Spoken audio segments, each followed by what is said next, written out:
Bismillahirrahmanirrahim. Assalamualaikum warahmatullahi wabarakatuh.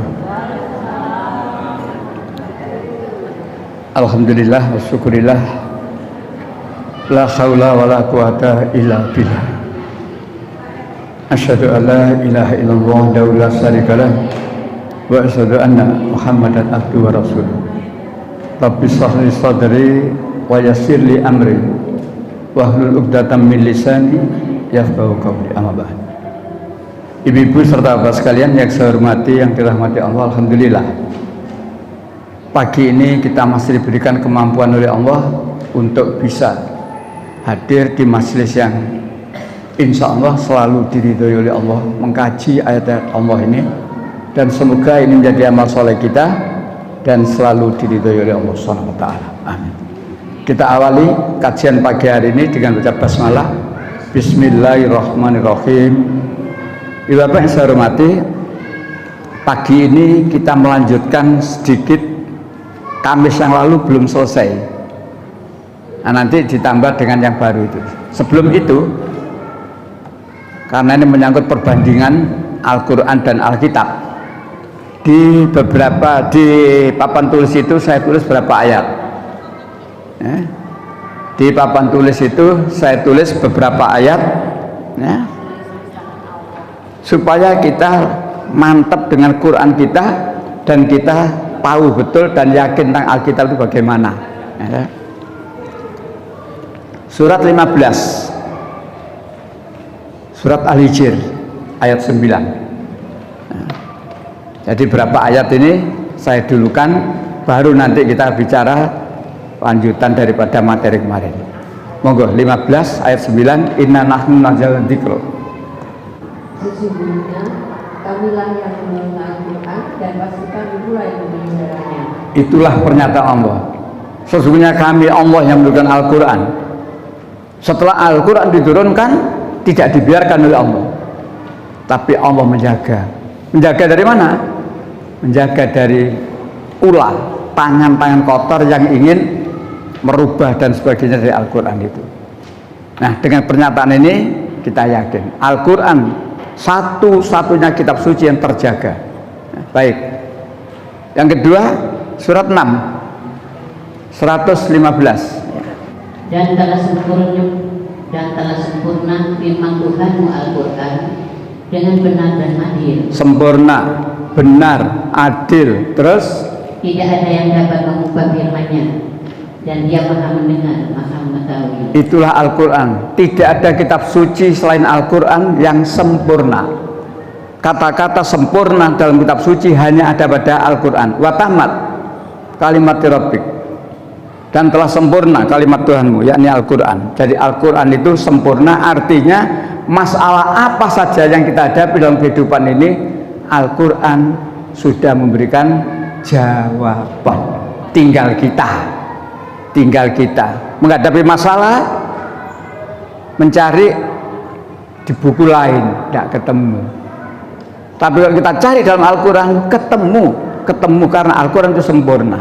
Tidak saja urusan dunia, tidak saja urusan hari ini, tapi juga urusan akhirat, termasuk tentang ilmu pengetahuan dan teknologi. Baik, Al-Quran sempurna, berisi kebenaran. Seluruh yang difirmankan oleh Allah pasti benar, berisi keadilan. Hukum-hukum Allah adil. Bahkan tidak sedikit ayat dalam Al-Quran yang menyuruh pada kita supaya kita berlaku adil, memutuskan perkara secara adil, walaupun terhadap dirimu sendiri, terhadap ibu bapakmu, terhadap kerabatmu, dan seterusnya. Adil. Jangan kamu mengikuti hawa nafsu sehingga kamu berbuat tidak adil. Nah, kalimat yang berikutnya masih di ayat itu, la mubadilah li kalimati. Tak seorang pun yang dapat merubah. Jadi Al-Quran itu, kalau istilah kenegaraan, istilah politik, NKRI, Negara Kesatuan Republik Indonesia. Loh, kok NKRI? Iya, orang Indonesia wajib mengatakan NKRI harga mati. Ojo dede-dede korong. Quran harga mati. Jadi kalau saya orang Indonesia ngomong NKRI harga mati ya, tapi saya orang Islam, saya mengatakan Quran harga mati. Wong nyatanya kalau bicara politik NKRI iso di gak karu-karuan. Ya, apalagi menghadapi upacara 17 Agustus di IKN nanti. Kalau penyelam baca itu gak karu-karuan, guys. Baik, itulah surat 6 ayat 115. Dilanjutkan surat 4 82. Afala yatadabbaruna al-Qur'an. Maka apakah mereka tidak memperhatikan Al-Quran kalau kiranya Al-Quran itu bukan dari sisi Allah? Tentulah mereka mendapat pertentangan yang banyak jalannya. Kalau sekiranya Al-Quran itu bukan dari sisi Allah, ini istilah saya kalimat pasif. Sekiranya Al-Quran bukan dari Allah, maka di dalamnya terdapat pertentangan. Jadi kalau Quran itu bukan dari Allah, maka di dalam Al-Quran terdapat pertentangan. Saya balik dari kalimat aktif. Karena Al-Quran itu dari Allah, maka dalam Al-Quran tidak ada pertentangan. Nah, kalau saya ngomong Alkitab, mengapa Alkitab ada pertentangan? Ngono loh. Jadi ayat ini bisa ke dalam, bisa keluar. An-Nisa 82 itu bisa ke dalam, memantapkan keyakinan kita Al-Quran itu dari Allah, sehingga dalam Al-Quran tidak ada pertentangan antara ayat dengan ayat. Jadi kalau ada kitab suci, kitab suci ada pertentangan ayat, menunjukkan bahwa kitab itu bukan dari Allah. Contoh kecil, ini kecil, Bebel lawan Bebel, lo lak ngena atau judulnya? Judulnya ngena Bebel lawan. Sebodoh-bodoh orang sudah bisa menebak Bebel lawan Bebel. Berarti di dalam Bebel ada banyak ayat yang, tapi buku ini mungkin sulit dicari. Buku ini ditulis oleh Hasan, pendiri pondok pesantren di Bangil itu loh. Yang kemudian setelah beliau wafat turun ke anaknya Qadir Hasan Bangil itu ya. Nah, ini Bebel lawan Bebel. Baik, kita lanjutkan. Kiri sudah, sebelah kanan. Surat 4 ayat 46. Yaitu di antara orang Yahudi yang mengubah perkataan dan bahasa, dan mereka berkata, kami mendengar, tapi kami tidak mau. Sampai di situ. Orang Yahudi, orang Yahudi suka merubah perkataan. Yang dimaksud perkataan di situ adalah firman Allah. Yang dimaksud perkataan di situ adalah ayat-ayat Allah. Ayat Allah yang mana? Karena ini menyangkut Yahudi. Ya, 3 kitab suci yang diturunkan sebelum Al-Quran. Nah, mereka suka merubah. Sudah sering saya sampaikan, pengertian merubah letak itu bukan dari meja ke kursi, bukan dari ruang tamu ke ruang makan, bukan. Merubah letak ayat artinya, contoh yang paling gampang ibu bapak, tentang korban, tentang korban yang ada di dalam Alkitab. Menurut Al-Quran, anaknya Ibrahim waktu itu baru 1 orang, Ismail. Mulai dari 37 ayat 100 Rabbi habli minas sholihin dan sebagainya itu, sampai diperintah korban sampai selesai, anaknya Ibrahim baru atau hanya 1 orang menurut Quran. Tetapi menurut Alkitab, begitu Ismail lahir, disusul kemudian Ishak lahir. Padahal mestinya lahirnya Ishak itu setelah peristiwa korban. merubah letak. Merubah letak. Jadi mestinya lahirnya itu masih sekian tahun merubah letak. Setelah merubah letak, merubah isi. Ya, setelah merubah letak ayat, merubah isi. Apa maksudnya? Mestinya yang dikorbankan itu Ismail, lalu dalam Alkitab dikatakan yang dikorbankan Iska. Itulah surat 4 ayat 46. Andai kata Allah tidak memberitahu pada kita, kita tidak ngerti bahwa di dalam Alkitab itu ada ayat-ayat yang sudah dirubah. Tidak tahu kita. Tapi karena kita suka baca Quran, kita menjadi tahu. Oleh karena itu ibu bapak, lanjutkan, kata Pak SBY itu, lanjutkan.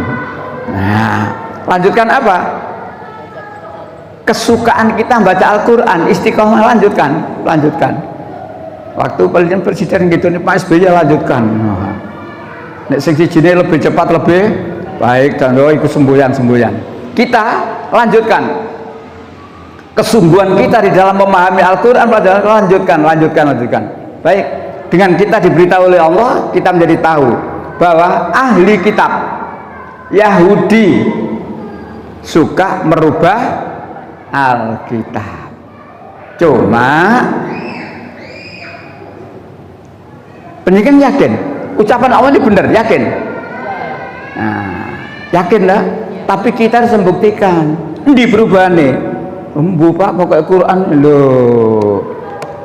Jadi kita menunjuk ayat sekaligus kita bisa membuktikan ini loh perubahannya. Ya contohnya tadi itu ya, tentang korban dirubah. Nanti lembaran ini nah kelihatan nanti. Baik, lanjut. Ayat yang sama di surat 5 ayat 13, kalimatnya agak tengah-tengah, sama itu ya. Sama itu. Surat 5 ayat 13. Yeah.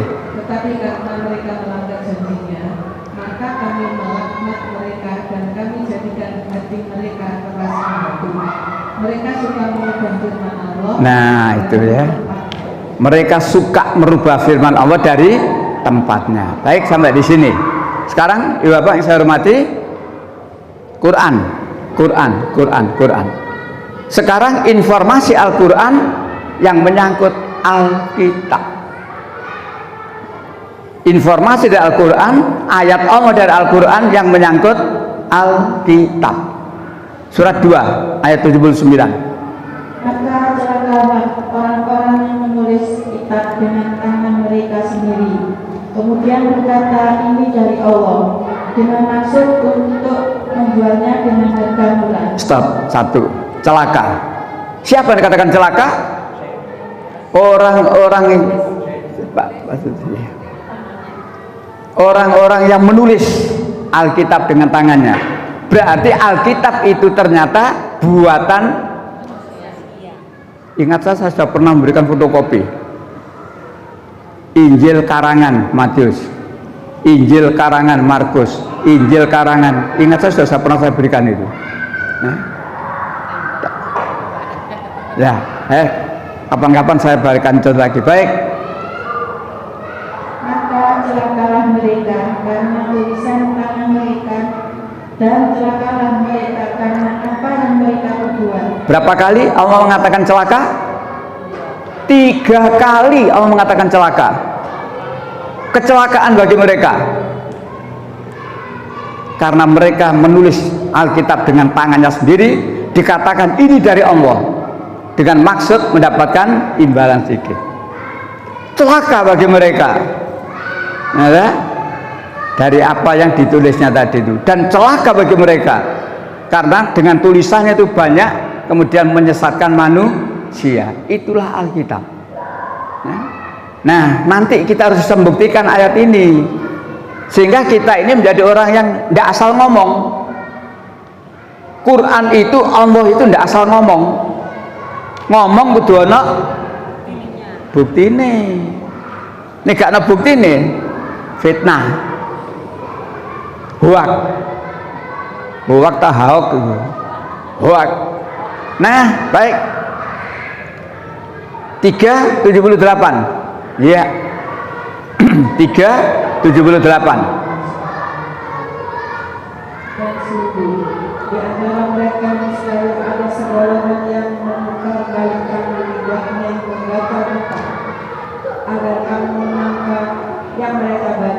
ini ya, agar kamu menyangka ya, belum titik, kurang sedikit.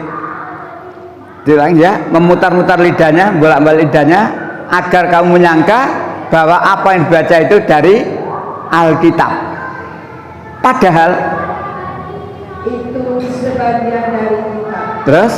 Padahal itu bukan dari kita. Padahal itu yang dibaca itu bukan dari ini loh ya. Andai kata Allah tidak memberitahu seperti itu, kita tidak tahu. Mereka ngomong gitu, kita anggap itu Alkitab. Ternyata padahal kata Allah itu bukan dari Alkitab, karangannya sendiri. Nah, dari ayat-ayat itulah ibu bapak yang saya hormati, maka salah satu di antara fungsi Al-Quran yang saya sering mengistilahkan, Al-Quran sebagai rahmat, Al-Quran sebagai petunjuk, Al-Quran sebagai obat dan seterusnya, sudah banyak diterangkan oleh para ustadz. Tetapi satu yang jarang diterangkan, Al-Quran sebagai alat koreksi. 5:48 itu yang jarang diterangkan. Dan kami telah memberikan kitab Al-Quran kepada Muhammad dengan segala kebenaran. Terus Membenarkan kitab-kitab yang diturunkan sebelumnya dan menjaganya. nah, sampai di situ. Allah telah menurunkan kitab sebelum Al-Quran. Kitab apa? Allah telah menurunkan kitab sebelum Al-Quran. Taurat, Zabur, Injil. Dan Al-Quran membenarkan. Al-Quran membenarkan tentang Taurat, Zabur, Injil. Tapi kalimat berikutnya, dan menjaganya, atau sebagai alat koreksi. Mengapa Taurat, Zabur, Injil dijaga? Mengapa Taurat, Zabur, Injil dikoreksi? Kalau dari Taurat, Zabur, Injil itu sudah dilakukan perubahan-perubahan oleh manusia. Ada tanaman. Kenapa dijaga, dipageri? Cegak dipangan wedus. Nah, itu gampangnya tanaman. Nah, itu tanaman berharga. Kok dipageri, dijogo barang? Cegak dipangan wedus. Sama dengan ini. Mengapa Taurat, Zabur, Injil diawasi, dikoreksi dalam Al-Quran? Allah Maha tahu. Sehingga kalau Taurat, Zabur, Injil itu ada perubahan, ya, Allah Maha tahu, dan kemudian kita perlu tahu. Ternyata di dalam Taurat, Zabur, dan Injil terjadi perubahan. Disinilah Bapak, maka seperti kajian Kamis yang lalu, ayat-ayat Alkitab ada yang sama dengan ayat Al-Quran. Pelajaran Kamis yang lalu ya, dibawa lembarannya Kamis yang lalu. Nah itu, jadi Kamis yang lalu sudah kita bahas tentang ayat-ayat yang sama dengan Al-Quran. Tentang tauhid sudah, tentang Yesus sebagai utusan Tuhan sudah, Yesus diutus hanya untuk Bani Israel sudah. Nah, juga baru 3 kemarin yang belum mukjizat.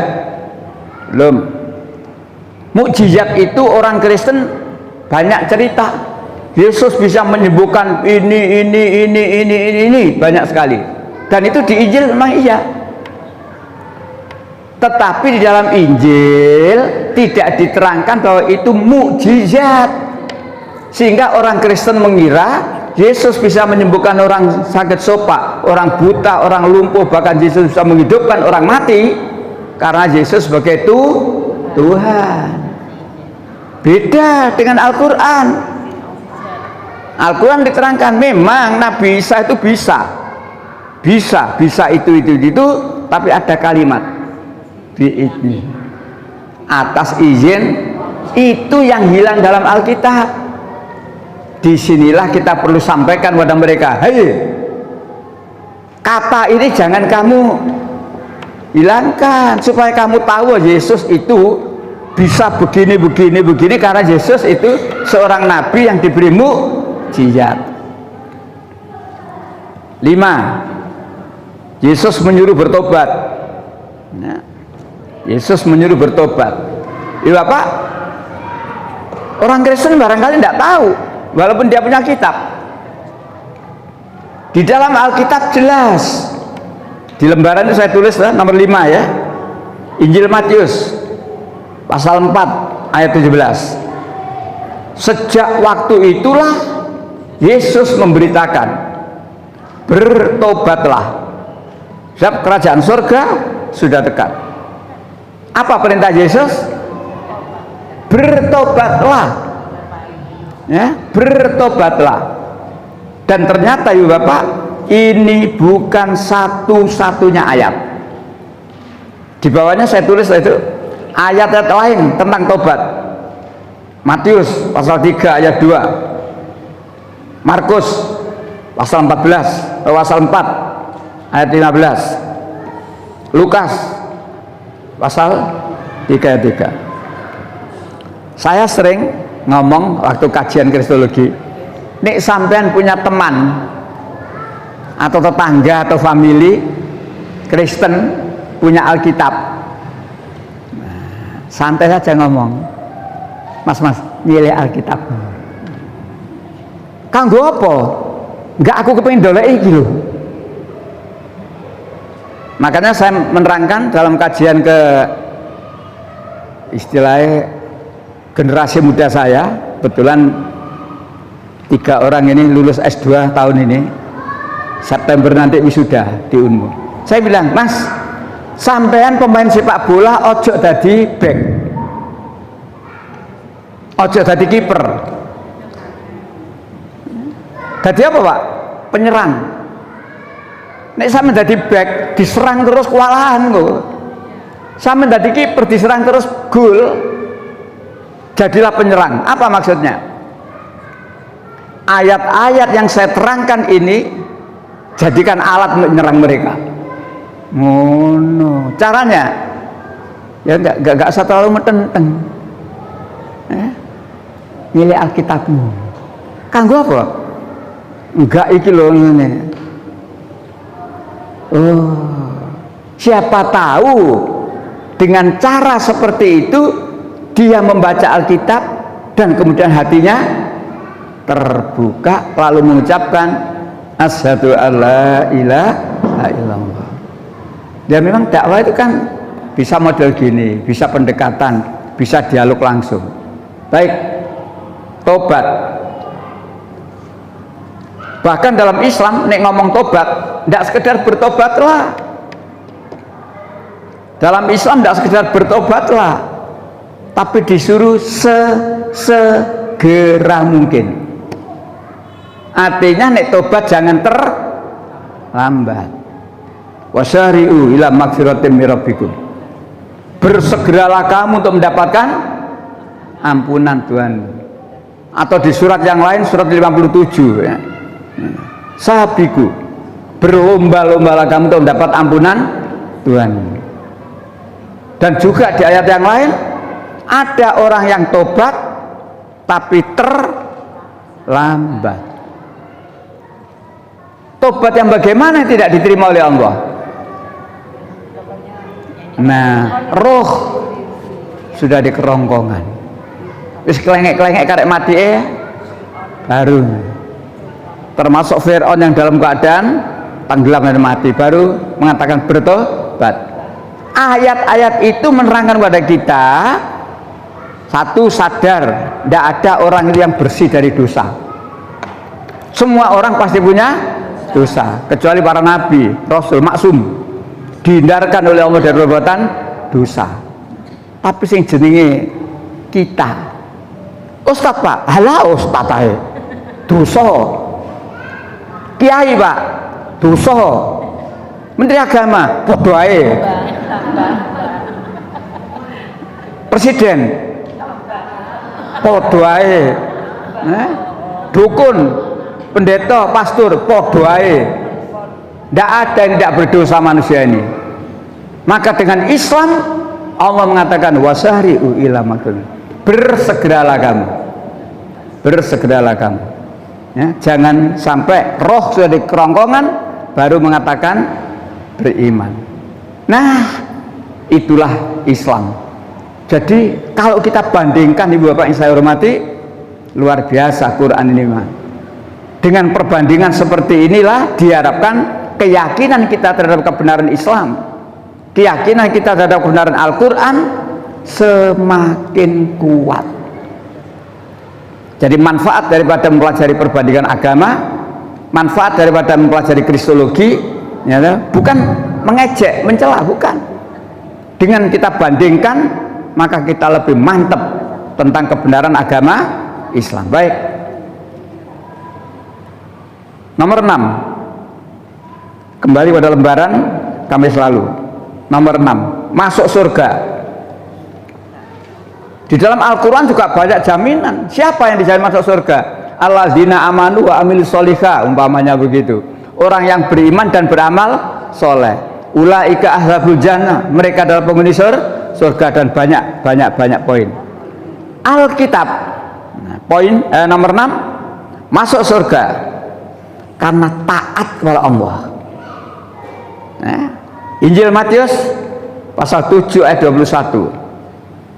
Jadi di dalam agama Kristen, menurut Alkitab ada jaminan surga. Siapa yang jamin surga? Orang yang taat kepada Allah. Artinya taat kepada Allah itu yang bagaimana? Taat Allah itu la ilaha, bukan Allah yang tri. Taat bahwa Allah itu punya utusan. Siapa diantaranya? Yesus itu utusan, dan seterusnya. Nah, jadi pengertian taat di sini jabarkan yang luas, ya, jabarkan yang luas. Pengertian taat juga di Alkitab dilarang makan babi, ya aja mangan, makan ngono itu jenenge taat. Nah, disinilah ya, ada kesamaan, ada jaminan masuk surga menurut Al-Quran, ada jaminan masuk surga menurut Alkitab. Ada. Dua-duanya diterangkan karena memang Allah yang menulis, Allah yang menurunkan ayat itu. 7. Manusia dibalas sesuai perbuatannya. Fama ya'mal miskal, dan seterusnya, banyak ayat. Ternyata di Alkitab sama. Di Alkitab juga diterangkan.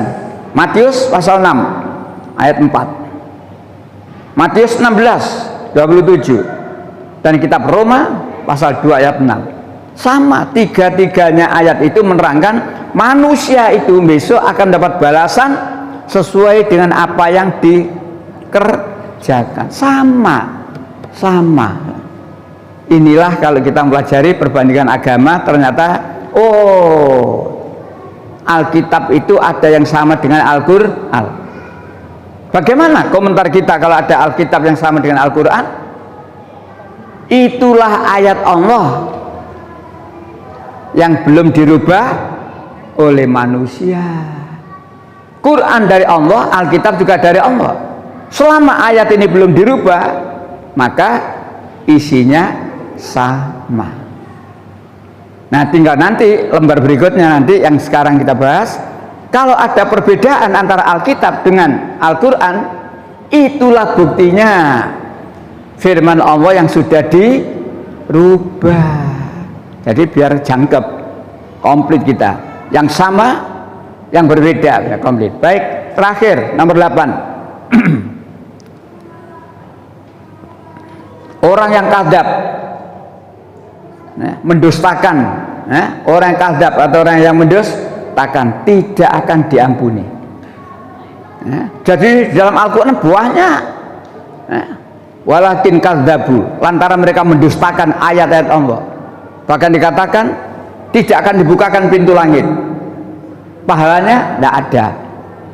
Dan bahkan orang kadzab itu tidak akan bisa masuk surga sebelum seekor unta masuk melalui lubang jarum. Artinya mustahil orang yang mendustakan ayat Allah itu bisa masuk surga, mustahil.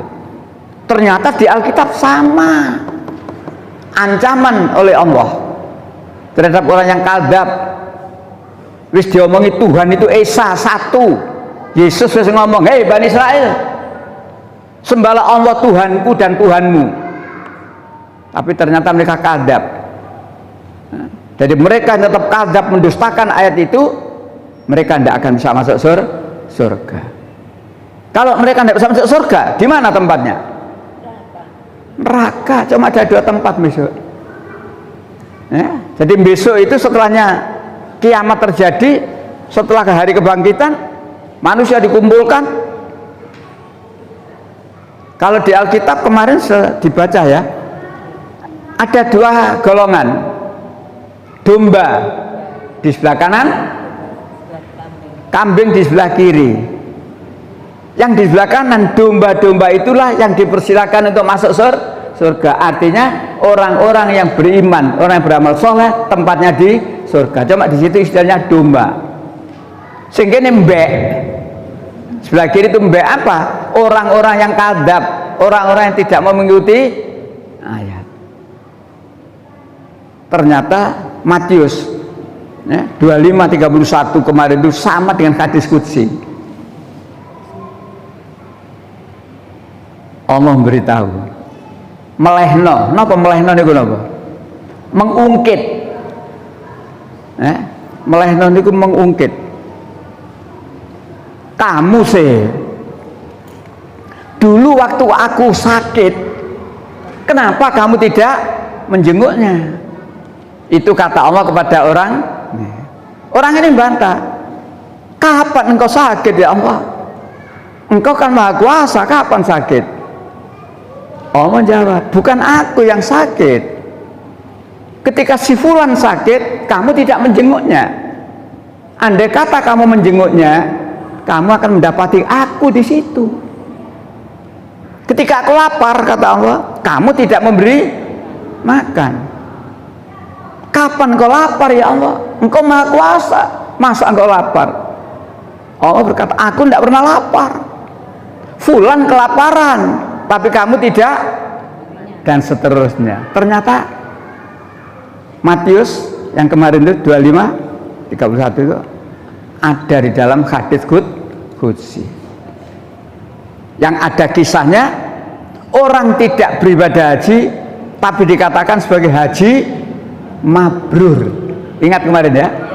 Nah, suami istri lama nabung, tujuannya satu, untuk ibadah haji.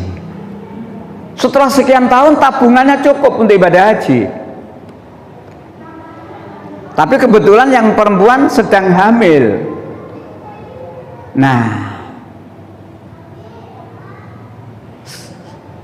ketika itu yang perempuan ini menghirup bau makanan dari tetangganya. Weh, nah ya. Karena ada kadang-kadang tetangga masak awak dhewe masak apa kowe enak. Kepengin nek jadi wong Jawa napa nyidam. Ngomong nang suaminya, "Mas, masakan tetangga itu loh enak, Mas. Mbok aku mintakan sedikit." Suami datang ke tetangga sebelah. "Assalamualaikum." "Waalaikumsalam." "Bu, sedang masak ya, Bu?" "Iya, lagi masak." Masakannya baunya sedap sekali, Bu." "Oh iya, Bu, istri saya sedang hamil. Setelah menghirup bau masakannya ibu ini, istri saya pengen banget. Kebetulan istri saya hamil, kepengen itu. Oleh karena itu ibu, kasihlah sedikit untuk istri saya." Apa kata ibu tadi? "Maaf Bapak, saya memang sedang memasak.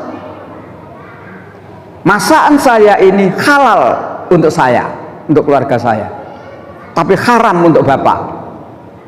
"Loh, kenapa?" "Kondisi saya memang sangat melarat sehingga seperti ini. Yang saya masak itu bangkai. Bangkai yang saya masak itu halal untuk saya sekeluarga, karena kondisi saya seperti ini, tapi haram buat Bapak." Apa kata bapak tadi? Stop. Bu, jangan dimakan. Buang. Seluruh yang ibu masak buang. Tunggu sebentar. Cepat pulang. Sejumlah uang yang untuk ibadah haji rencananya diberikan kepada Nabi. Maka ternyata ada berita dari malaikat. Nah, di masyarakat umum apa nek saiki istilah viral. Wah, viral. Gak lunga kaji tapi mabrur. Nah, viral itu. Viral di mana-mana orang memperbincangkan itu. Ya sama dengan yang sekarang viral. Ex Gubernur Maluku Utara, Malut, ternyata kena kasus korupsi. Siapa pendampingi? Anaknya Pak Joko, bojone Robi. Nah, kata komentar, wani ndak hakim yang beresi. Nek beresi gubernurnya wani, beresi si anak iki mikir-mikir. Anaknya Pak Joko. Noleo bapake. Dan ini istrinya Robi. Nah, jadi tersangka itu banyak, sudah banyak. Baik, lanjut lagi. Jadi akhirnya menjadi perbincangan, tidak ibadah haji tapi mabrur karena tadi. Nah, baik. Jadi Islam itu luar biasa. Nah, baik. Kita lanjutkan. Yang di papan tulis selesai ya. Yang lembaran ini selesai juga. Oh, ya sudah sampai 8 selesai. Sekarang lembar yang baru. Iya, lembaran yang baru.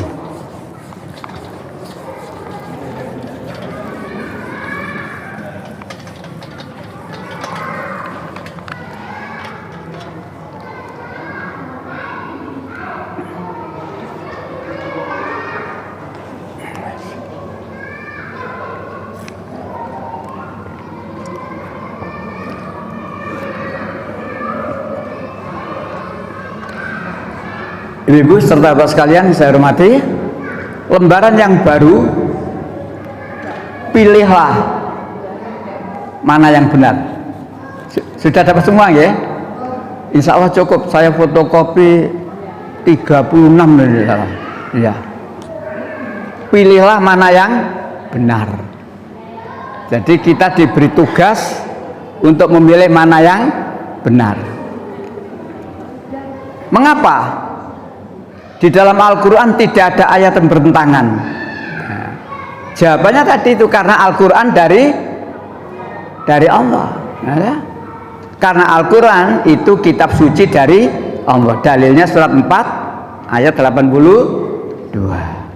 Mengapa Al-Quran itu tidak akan mengalami perubahan?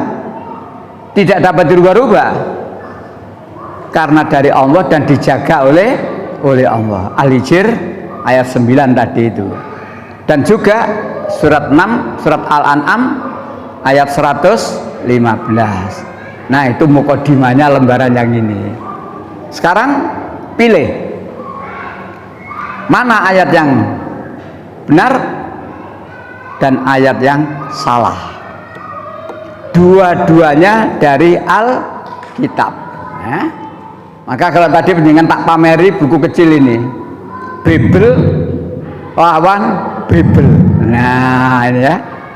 Judulnya gini, Bible lawan Bible. Bukan Bible lawan Quran. Kadang-kadang ibu bapak kita temui Bible lawan Bible. Tapi juga kita temui Bible lawan Al-Quran. Nah, jadi ada perlawanan. Ada kalanya Bible itu bertentangan dengan Bible. Ada kalanya Bible bertentangan dengan Al-Quran. Ada kalanya Bible sama dengan Al-Quran. Jadi ada 3 kategori. Apa mungkin Bible sama dengan Al-Quran? Ada ayat yang belum dirubah. Itu ya, seperti lembar yang sudah kita selesaikan itu ayat Bible yang belum dirubah, ketauhidan, kerasulan dan sebagainya itu. Baik, masuk lembar yang baru sekarang. Nomor 1. Jadi ibu bapak yang saya hormati, kalau kita coba punya satu Alkitab, tidak akan tahu bahwa di dalam Alkitab itu ternyata ada beda-beda. Supaya tahu gimana, kita perlu punya lebih dari satu. Gawe apa pak? Nah, mungkin kanggo sampean nggak gawe apa-apa, tapi buat saya sangat perlu. Maka saya dulu sopo jalan Semarang, getol-getolnya saya mempelajari perbandingan agama itu, saya sobonya jalan Semarang. Wonten apa jalan Semarang bu? Rombeng, yang kemudian dikumpulkan jadi kampung ilmu ya. Saya dalam masih kampung ilmu. Kalau dulu belum di kampung ilmu, masih stan itu. Sekarang di kampung ilmu. Saya kalau ke sana cari Alkitab, saya lihat tahunnya dulu. Tahunnya saya lihat beda, lalu saya mencari isi yang berbeda antara tahun ini dengan tahun ini. Lama-lama ketahuan oleh bakulnya. Yang biasanya 5.000 menjadi 10.000. Mereka tahu ono gawe ini wong ini. Ya dengan sekarang itu loh, kalau lagi pembelinya banyak kan harga naik. Nah, jangan banyak makan beras, kata pemerintah. Mangan pohongai dan susah. Saya di rumah tadi sempat ngomong, wong cilik saiki ditekek kenapa? Saya tadi ngomong di rumah. Kemarin itu saya dengan istri saya belanja. Pulang dari pasar saya itu bawa itu loh, lopo hijau, beras merek lopo hijau, tahu ya? Anak saya tanya pada ibunya, Bu, ibu mundut beras lopo hijau piro bu? Ibu mundut nang tokonya Pak Haji itu, memang terkenal toko Karangjangan itu, 76. Lopo hijau di Karangjangan toko 76. Anak saya cerita, karyawan Kota Madya itu, ASN Kota Madya itu wajib belanja jadi diwajibkan di UMKM, wajib dan ada nilainya, golongan sekian golongan sekian. Lalu anak saya bilang, wih nanggone kono 8.500 bu, berarti selisih berapa? 4.500. 80.500. Jadi itu baru satu item. Padahal golongan ini harus belanja sekian ratus ribu. Golongan sekian. Loh kenapa bisa lebih mahal? Karena UMKM itu juga harus setor.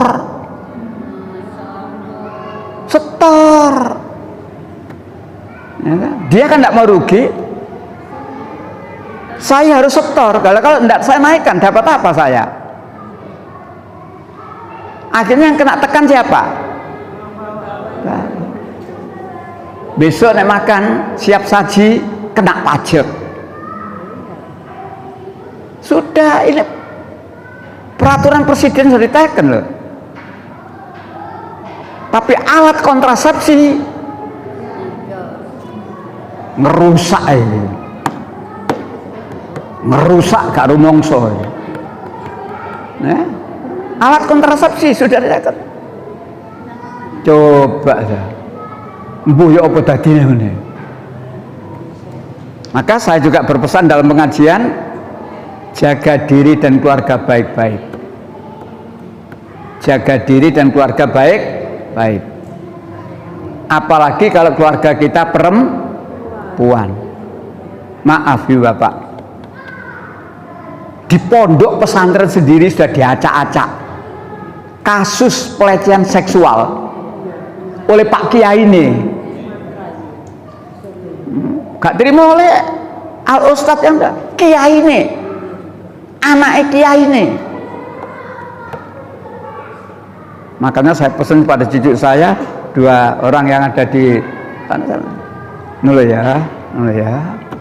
Saya pesan kepada anak saya, suami istri, anu lo ya, anakmu lo ya, jangan lengah. Termasuk kita. Ya,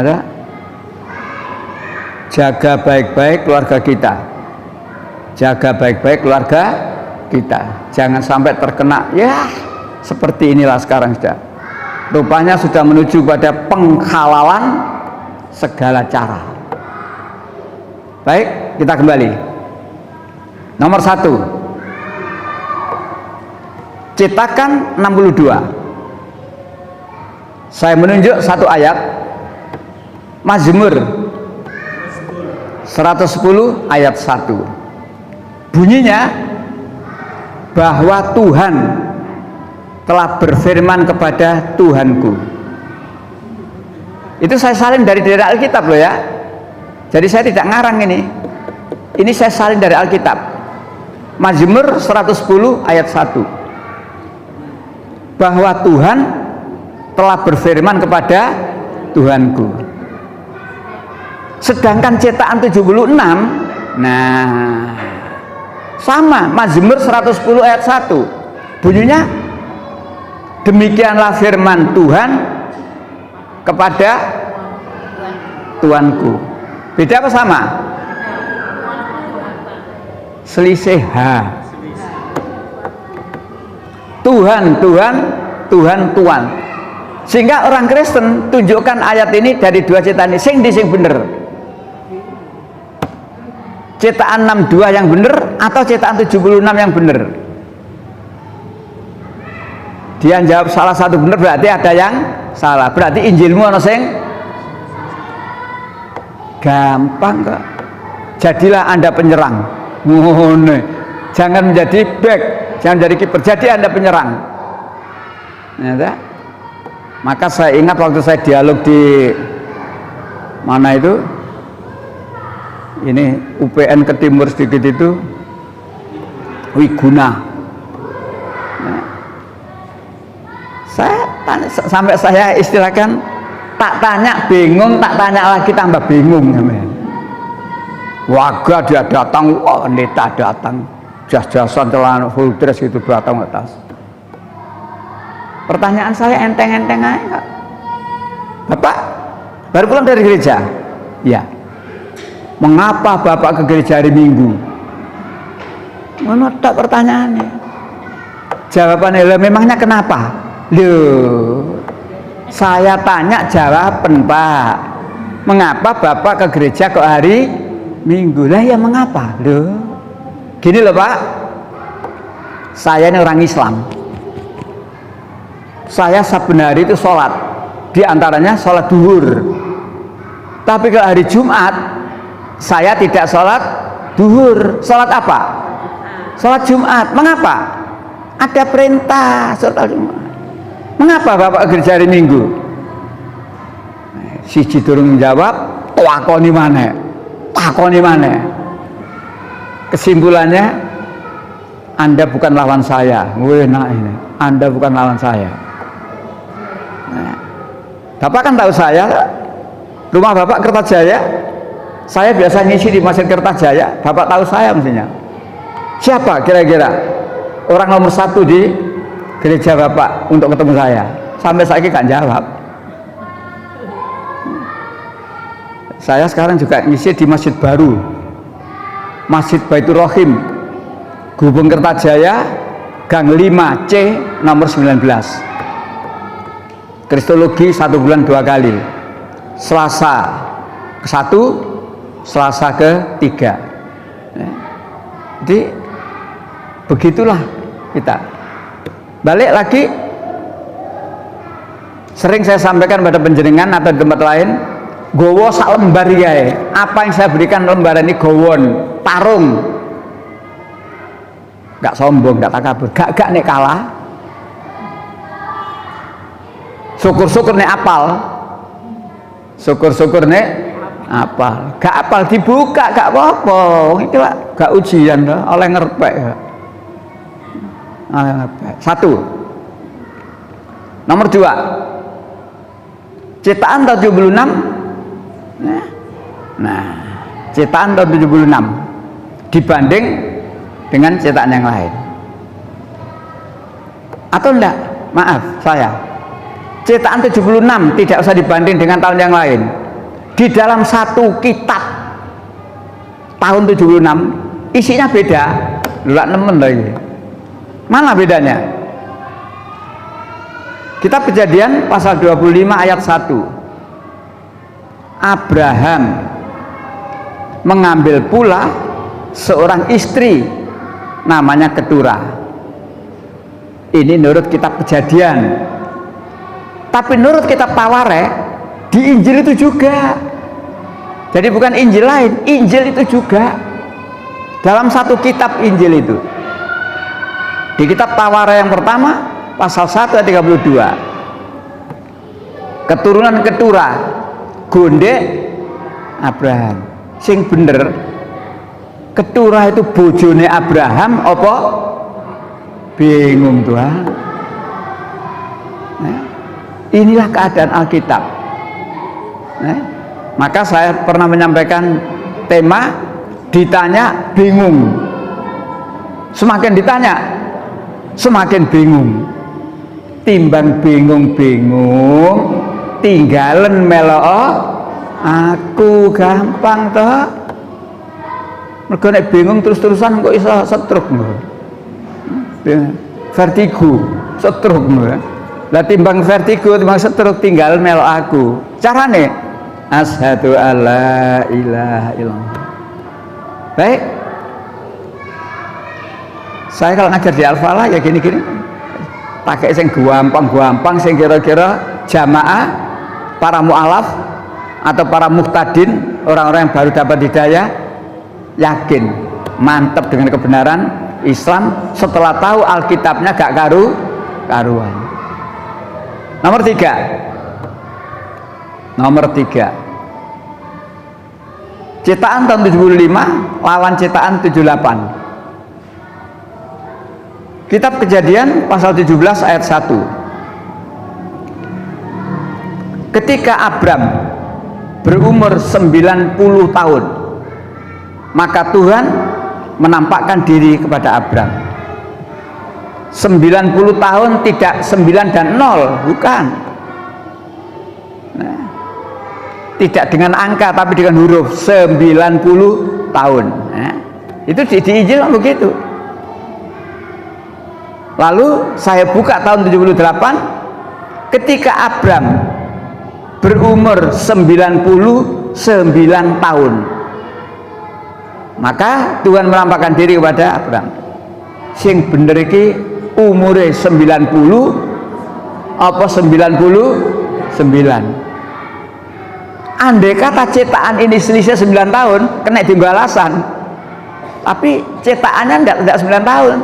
75 lawan 78. Berarti memang di dalam Alkitab itu banyak sekali ayat-ayat yang berbeda antara satu dengan yang lain, sama-sama dari Alkitab. Lanjut, nomor 4. Cetakan tahun 76. Injil Matius pasal 17 ayat 21.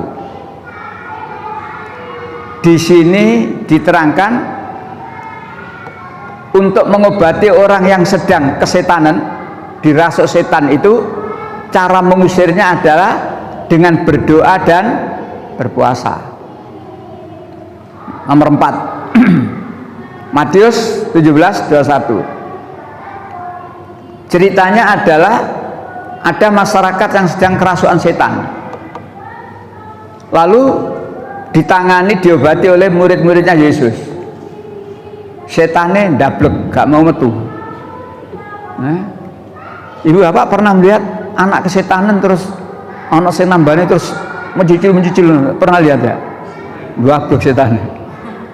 Tapi ada yang ketika tahu minggat, ada. Ternyata murid-murid Yesus tidak bisa ngusir setan ini. Lalu bertanya kepada Yesus, Robi, Guru, anak ini dirasuk setan, sudah saya tangani gini, ternyata setannya tidak mau keluar. Bagaimana cara mengusir setan, Robi, Guru? Nah, disitulah lalu Yesus berkata, ternyata kata Yesus di Injil Markus pasal 9 ayat 29. Jenis ini tidak dapat diusir, artinya setan itu tidak bisa dikeluarkan kecuali dengan berdoa, titik. Padahal mestinya menurut Matius 17:21 jenis ini tidak dapat diusir kecuali berdoa dan berpuasa. Apa yang hilang di sini? Apa yang hilang di sini dari ayat ini? Puasa. Nah, puasa hilang. Jenis ini tidak dapat diusir kecuali dengan berdoa dan berpuasa. Tetapi pada Markus hanya dikatakan dengan berdoa. Posone hilang. Posone hilang. Nah, kalau kita teliti Bapak, enak kok. Jadi kita membanding satu dengan yang lain. Tapi aku tunggu gedu. Pak, timbang gedu Alkitab, gedu Quran kok Pak. Ya, sekali-sekali ada waktu untuk baca Alkitab, gak usah akeh. Baca Alkitab nek ndak ono sing ndampingi, nguatirno. Kena ayat-ayat pengampunan dosa, enak ya tiba ya. Oh, bahaya. Kena ayat-ayat bohong, oh bahaya. Lu apa ayat bohong? Tuhan itu mati. Lu, dan Tuhan mati, siapa yang mengatur jagat raya ini? Tuhan itu beranak. Lu, dan anaknya gede-gede nyambut gawe barang anaknya sampean diundang bingung sampean. Nandi bowo nandi Tuhan mantu wes gak tepak wes. Iku nek akal digawe. Manyakannya Al-Quran, Allah mengatakan ada orang yang menyesal gara-gara tidak menggunakan akalnya. Nah, kan sudah kemarin tuh ya. Bahkan Allah mengatakan orang yang tidak menggunakan akalnya pasti aku adab atau pasti akan menemui kehinaan. Akal. Kita manusia dikatakan laqad khalaqnal insana fi ahsani taqwim, makhluk yang terbaik karena apa? Punya akal. Makhluk yang lain tidak punya akal. Nah, beda.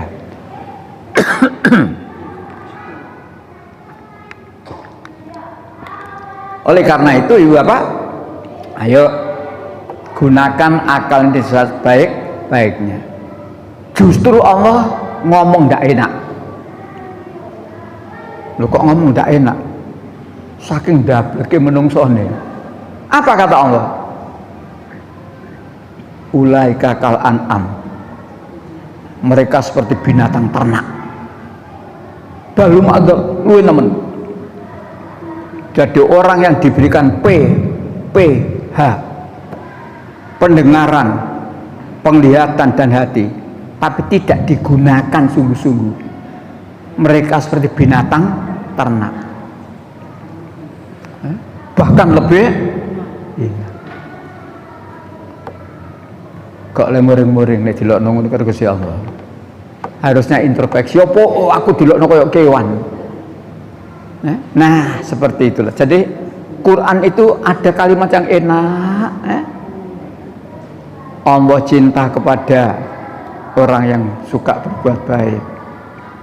Allah cinta kepada orang yang berbuat adil. Allah cinta pada orang suka tobat. Enak. Tapi Allah juga berkata, gak enak itu. Mereka tidak akan dimasukkan surga dan tempat mereka neraka. Di atasnya api, di bawahnya dan bayang nunggu ngeri. Tapi wong kafir gak ada perasaan ngeri. Bedanya orang kafir dengan iman gitu. Wong kafir masih kena ayat-ayat ngono menter. Apa jawabannya?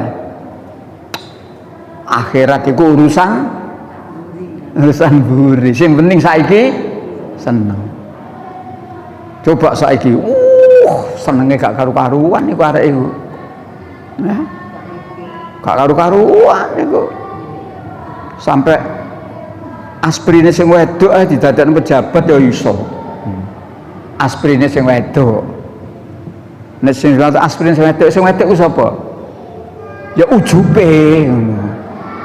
Aspirine ujube ngono lho ya. Dadi gak terima ngatur anak-anak.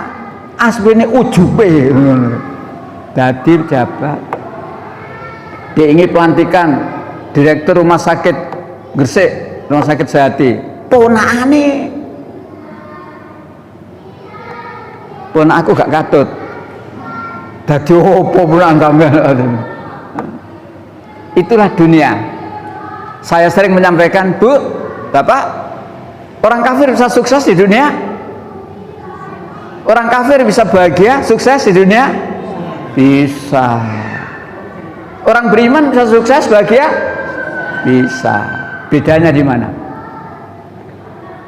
Orang kafir tidak akan bahagia di akhirat. Ini orang beriman dijamin. Di situ bedanya. Maka kita diingatkan oleh Allah, jangan kamu sekali-sekali terpedaya. Bahara ibu ngono bene. Mene ketemu waktu nih. Saiki merajalela bene. Mene ketemu waktu nih. Kayak sapa? Kayak Pak Korun. Pak Korun itu merajalela, Pak Fir'aun itu merajalela. Bunuh anak yang laki-laki, biarkan yang perempuan. Malah ada ayat lain, aku akan membunuh Musa. Jadi Fir'aun sumbar tidak saja menyuruh membunuh anak laki-laki, membiarkan perempuan, tapi Fir'aun juga sumbar, aku akan membunuh Musa. Surat darbu. Jadi sumber Fir'aun itu entek-entekan supaya kita tahu.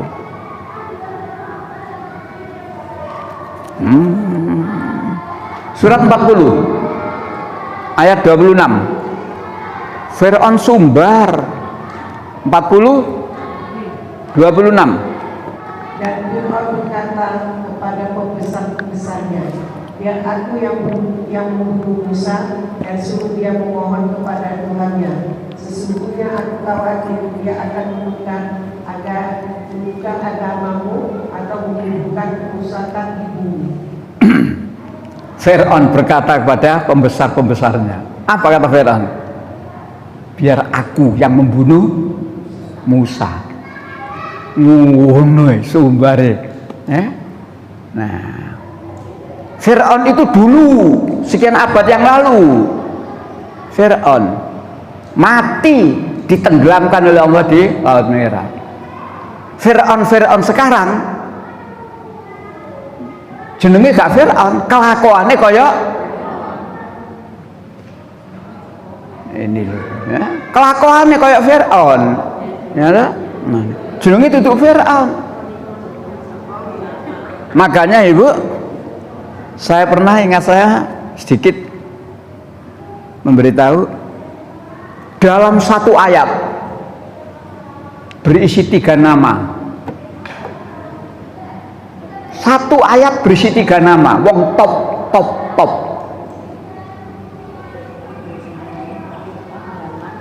Fir'aun, Haman, Korun. Di ayat yang lain diwalik. Korun, Haman, Fir'aun. 3. Kenapa 3 ini? SPR sama dolek dhewe. Ya, PR dalek dhewe kena opo kesami ngono.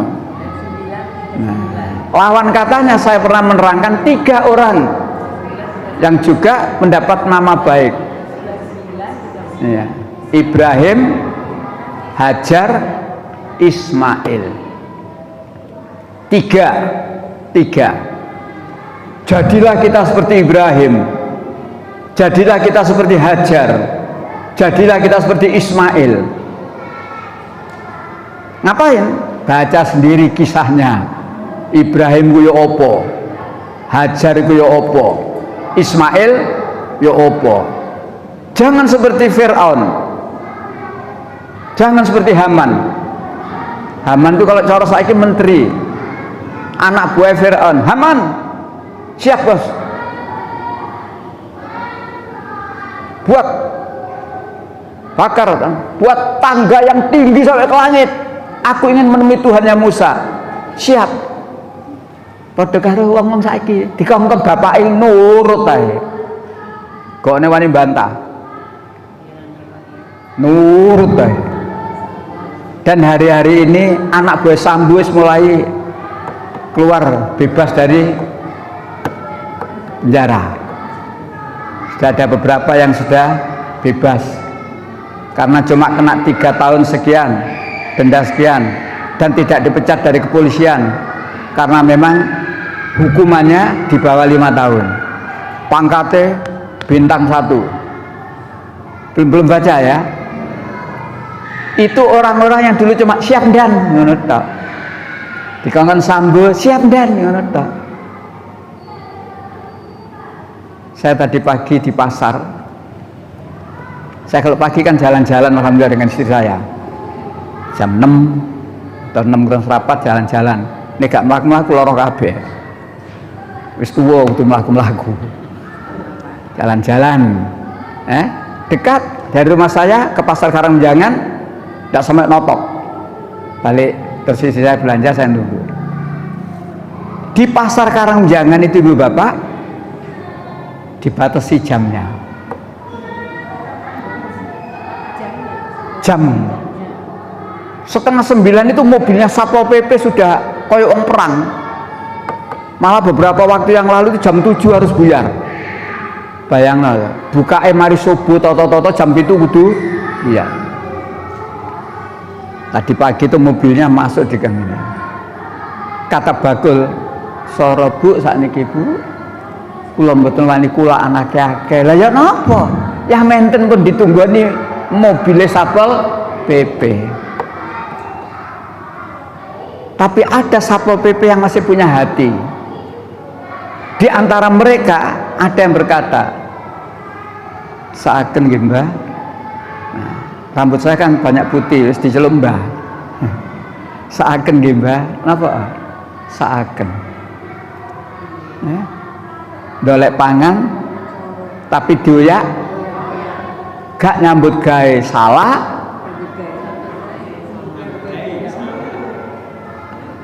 Nah terus sampai apa? Saya kan cuma perintah. Kalau saya tidak nurut dipecat. Jadi kalau mobil disuruh parkir di sini, kalau saya ngambil tempat lain dipecat saya Pak. Jadi Satpol PP itu apa kata komandan? Satpol PP. Komandan Satpol PP diawasi dan seterusnya. Inilah situasi. Maka Ibu Bapak, ya banyak mohon kepada Allah saja.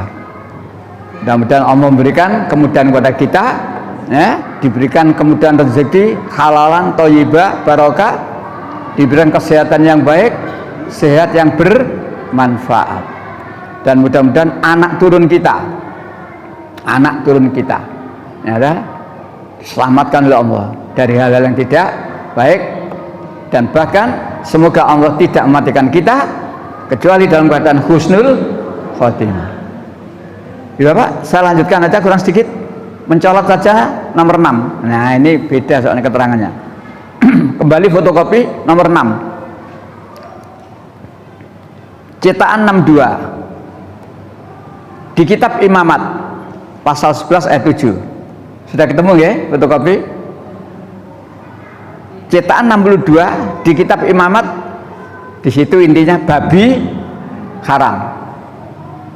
Lalu di kitab Ulangan pasal 14 ayat 8 bunyinya babi haram. Jadi di tahun 62 sama, babi haram, babi haram.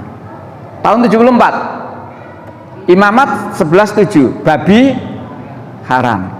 Ulangan babi hutan. Nah, disinilah perkembangan Alkitab itu ya. Terakhir tahun 75 Imamat babi hutan haram. Ulangan babi hutan tambah nemen.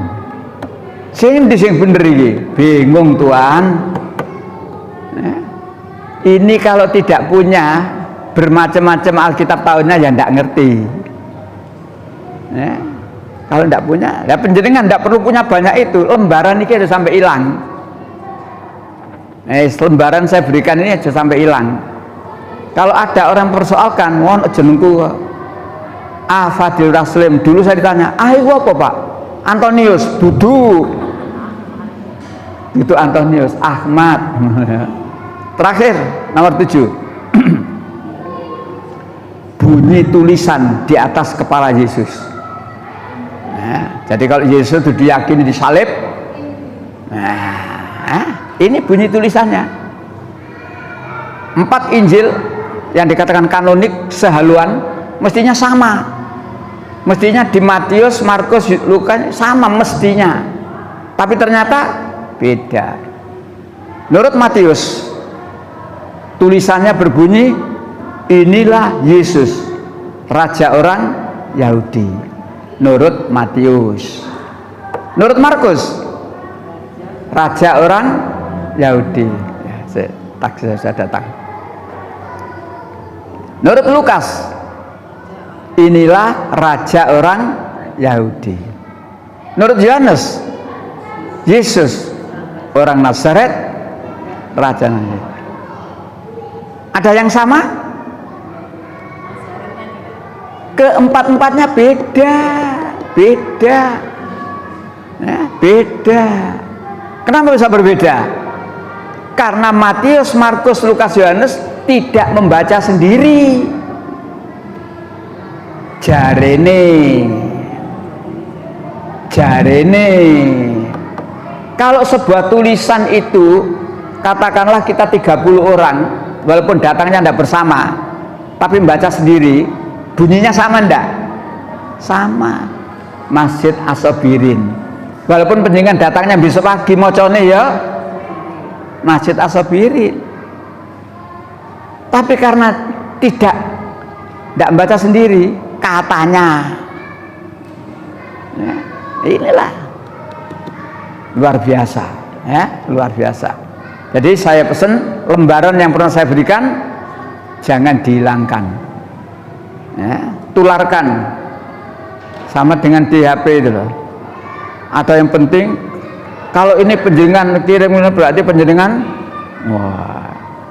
sampai di sini Bapak yang saya hormati, mudah-mudahan sekali lagi tujuannya supaya keyakinan kita terhadap kebenaran Islam semakin kuat ya. Baik ya Bapak yang saya hormati, yang terang, mudah-mudahan Allah memberikan kesehatan kepada kita, pada keluarga kita, sehat yang bermanfaat, dimudahkan rezekinya, halalan, thayyibah dan barokah, dimudahkan semua urusannya dunia dan akhirat kita, dan semoga Allah tidak mematikan kita kecuali husnul khotimah. Baik, kita akhiri dengan baca hamdalah. Alhamdulillahirabbil alamin. Subhanakallahumma wa bihamdika asyhadu an la ilaha illa anta astaghfiruka wa atubu ilaik. Assalamualaikum warahmatullahi wabarakatuh.